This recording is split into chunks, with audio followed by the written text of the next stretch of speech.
Hello dear students, welcome back to the channel. আজি আমি এই ভিডিওটোত ক্লাস 10 ৰ গণিতৰ আমি এক্সাৰসাইজ 5.2 কোৱেশ্চন নম্বৰ আমি 14 টো সলভ কৰিম। ওকে, ইয়াৰ আগৰ ভিডিওলৈকে আমি কোৱেশ্চন নম্বৰ 13 টো সলভ কৰিছিলো। যদি সেইবোৰ ভিডিও তোমালোকে চোৱা নাই তেন্তে গৈ চাব পাৰা। ওকে, এটা সব কোৱেশ্চন নম্বৰ 14 টো স্ক্ৰিনত চোৱা। আমাৰ কোৱেশ্চন নম্বৰ 14 ৰ নামক প্ৰশ্নটো কি বুলি কৈছে?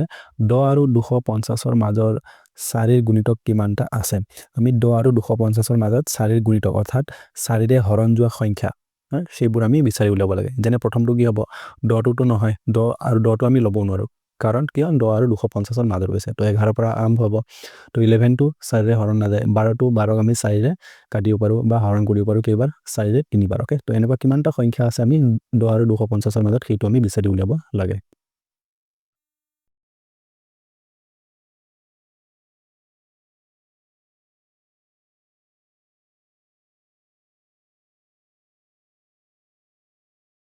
ওকে, মই কি লিখিলো? 10 আৰু 250 ৰ মাজত থকা 4 ৰ গুণিতকবোৰ হ'ল, প্ৰথমতে মই লিখিলো, প্ৰথমটো আমাৰ কি হ'ব? 12 হ'ব। 12 পিছত আকৌ 4 4 বাঢ়ি গৈ থাকিব। 12 পিছত আকৌ 4 যোগ হ'লে 16, 16 পিছত 20 এনেকৈ কৰি শেষৰটো আমাৰ কিমান হ'ব? 248। যদি আমাক 250 দিয়া আছে, 250 ক আমি যদি 4 ৰে হৰণ কৰো বা 4 ৰে কাটো, তেতিয়া আমাৰ কি হ'ব? যদি মই 2 টো কাটিব নোৱাৰো, আমি 25 ক কাটিব লাগিব। 25 কেইবা যাব? 6 4 গুণ 24, এক থাকি যাব 10 হ'ব। 10 কেইবা যাব? 2 4 দুগুণ 8, তো 2 এক্সট্ৰা থাকি যাব। তো এইটো 2 টো আমি কি কৰিব নোৱাৰিম? আঁতৰাই দিব লাগিব। 2 টো আমি বিয়োগ কৰি দিলে আমাৰ কিমান থাকি যাব? 248। তো 248 লিখিলে আমি 248 সংখ্যাটো 4 ৰে সম্পূৰ্ণকৈ হৰণ যাব, ৰৈ নোযোৱাকৈ হৰণ যাব। ওকে, তো আমাৰ 10 আৰু 250 ৰ মাজত থকা 4 গুণিতকবোৰ হৈ গ'ল এইবোৰ। ওকে, এতিয়া আমি প্ৰশ্নটো আমাক কি কৰিছে? কিমানটা আছে, কেইটা আছে, তো আমি গণিব লাগিব। এইটো জানিব হ'লে আমি, যেহেতু এইটো আমাৰ কি হয়? সমান্তৰ প্ৰকৃতিত আছে, যেহেতু 4 4 4 বাঢ়ি গৈ আছে, সেইকাৰণে এইটো সমান্তৰ প্ৰকৃতিত আছে। তো আমি n টো ওলালে কিমানটা পদ আছে এনেকুৱা, বা 4 ৰে হৰণ যোৱা বা 4 ৰ গুণিতক কিমানটা আছে এইটো আমি গম পাই যাম। ওকে, এইবোৰে এপি গঠন কৰে। আমাৰ a কিমান হৈ যাব? ইয়াত a হ'ব আমাৰ 12, পাছত d কিমান হ'ব? যেহেতু আমাৰ 4 4 বাঢ়ি গৈ আছে, ডাইৰেক্ট আমি 4 লিখিব পাৰো।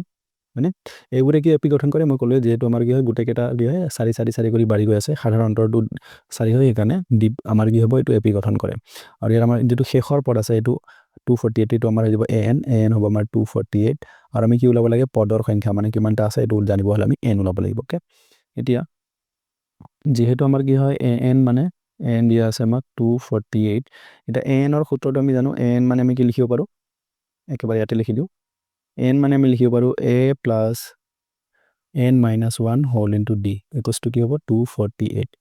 যদি এইটো সূত্ৰটো মনত নাই তেন্তে তোমালোকে কিতাপত আছে, কিতাপৰ পৰা চাই ল'বা, বা মই ইয়াৰ আগৰ ভিডিঅ'ত কৈ দিছোঁ, তাৰ পৰা চাব পাৰা। ওকে, এতিয়া a মানে আমি যিটো প্ৰথম পদ আছে এইটো আমাৰ a হয় 12, এইটো আমি লিখি থৈছোঁ। তো a ঠাইত আমি পাতিম 12 প্লাছ n মাইনাছ 1 মানে n মাইনাছ 1, আৰু d আমাক কিমান দিয়া আছে? 4, হয়নে? বা d আমি নিজে ওলাই লৈছোঁ 4, যেহেতু 4 4 বাঢ়ি আছে, সাধাৰণতে d 4, আৰু সমান কিমান হ'ব? 248।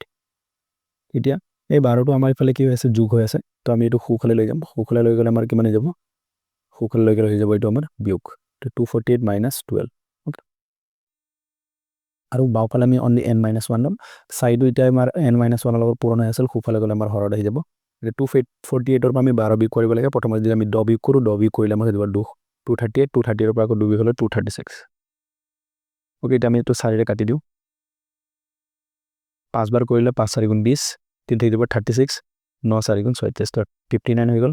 তো n ইকুৱেলছ টু আমাৰ কিমান হ'ব? 59 প্লাছ 1, তো কিমান হৈ গ'ল? 60। অৰ্থাৎ আমি n ৰ মান কিমান পালোঁ? 60। তো এনেকুৱা পদ আমাৰ কি হয়? টোটেল কেইটা আছে এই সমান্তৰ প্ৰকৃতিটোত? 60টা আছে। মানে এইখিনি গোটেই কি হয়? 4 ৰে হৰণ যোৱা সংখ্যা হয় 10 আৰু 250 ৰ মাজত, বা 4 ৰ গুণিতক হয়। সেইকাৰণে কি হৈ যাব? 10 আৰু 250 ৰ মাজত 4 ৰ গুণিতক কেইটা আছে? আমাৰ 60টা আছে। ওকে, এতেকে